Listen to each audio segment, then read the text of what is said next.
the elementary school invites the entire family, grandma included, for a pizza dinner.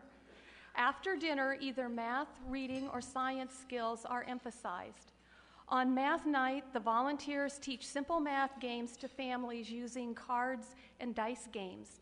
The idea is to go home and continue using these games to strengthen your math skills by playing the games. On reading night, a professional teaches parents how to read with their children and encourages them to do so daily at home. It also gets them signed up with an account at the library. Meanwhile, other volunteers read with small groups of children. At the end of evening, each child goes home with a new book of their choice. On the science nights, the zoo, Museum of Nature and Science, a chemistry demo guy, a snake guy, a tarantula guy, all team up to enthuse everyone with their demonstrations and hands-on projects. Although these evenings seem like just simple fun gatherings, research backs up what a big and lasting impact increased family participation has on student achievement and graduation rates. Community Resources also coordinates volunteers as classroom speakers for career days at various Denver high schools, as well as judges for middle school science fair. The one final program I'd like you to hear about, academic mentoring, is where Doug comes in. Volunteers work with bright, motivated students in grades 4 to 8 to explore and develop skills in a field of interest to the student. So, Doug. Thank you, Wen, and it's my pleasure to relate a personal story really on two of these counts. And first of all, when I came into Rotary a few years ago, I was really overwhelmed with so many things going on, so many large things, I didn't really know where to begin. So I just set out to do a couple things, and that's where we locally can be involved. I signed up for a couple of these reading nights, and it's terrific fun. You go, if you ever wanted to be silly and just read to kids, either your own or your grandkids or other kids, it's a great evening to help out because you get a group of about 12 or 15 kids sitting around your feet, and they look up with these large, engaged eyes, and it's up to you to make up all the voices and characters. So it's terrific, and what a great experience. And then I moved on to saying, well, that didn't take so much time and so much effort, and man, that's an important thing to do. So I moved over to the academic mentor side and was connected to a young 5th grade girl. You saw her picture up on the scrolling slides at Phillips Elementary School in North Denver. And she wasn't very interested in modern portfolio theory or construction of financial services, but she was interested in learning to play and continuing to play the piano. So we all have individual gifts that we can share, and it isn't really what we teach, it's the time we spend with an individual. And to see a young girl, there we are, right there, Ebony Washington, a beautiful, bright, challenging girl who now plays scales a little better, knows chord symbols a little better, sits up at the piano with better hand technique, but most importantly, the glint in her eye of somebody who cared and spent time with her to teach her and to encourage her to express herself in some way, and have another adult say, way to go, keep it going.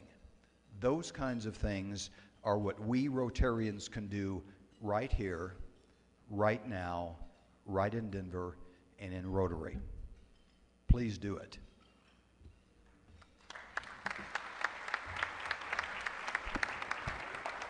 Thank you, Wen. Thank you, Doug, for all of that great work.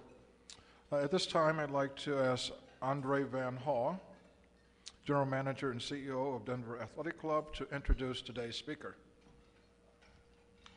Thank you, President Rowland, and good afternoon. You know, we are so absolutely fortunate to live in Denver. Okay, not only do we have 346 days of sunshine, but we're 1 mile closer to God, or farther from the devil, whichever way you want to look at it. But we also happen to have a very rare individual that has decided to give up a great career in business to dive into something that he truly didn't know much about, but in a very short time decided to study and become one of the United States' top mayors. But little did he know when he ran for office that he would get to host the DNC, and was probably one of those, oh my goodness, what did I get myself into moments.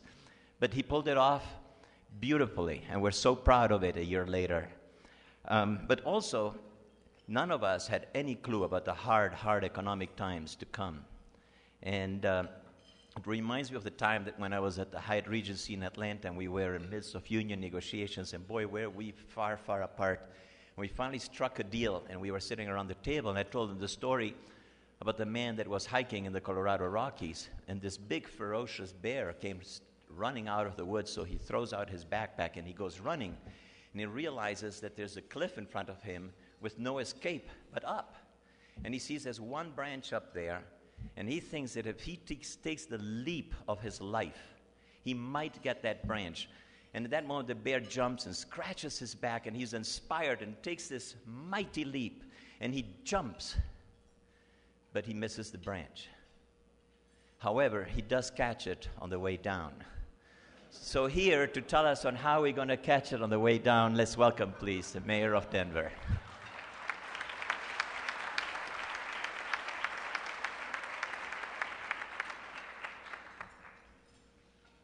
You know, I need to have Andre Van Hall as my setup man on a regular basis.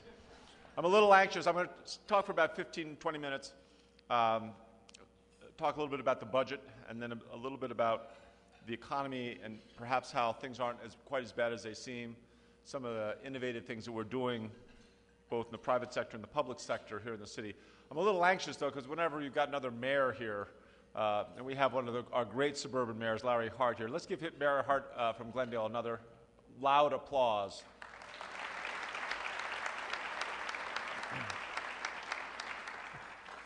So I'm always grateful to be, I am a Rotarian. I've been a Rotarian for almost 20 years now. So when I see Roland Thornton begin the whole process, I know exactly what's going on. And as Andre said, we are lucky to live in Denver. It's a vibrant, active city. It has a lot going for it, especially at this moment in time, than most other parts of the country.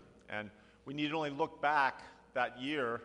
I look back, instead of just 1 year, I look back 40 years, because I did go to Woodstock, just for the record. I can't remember very much about it, but and I know I never got close to the music, but I did drive up there with my friend, and we kind of parked the car. It was pouring rain, and we hiked for about 5 miles, and we thought this is the stupidest thing we've ever done. And we went back to our car and drove back to Philadelphia. So that's a little-known secret.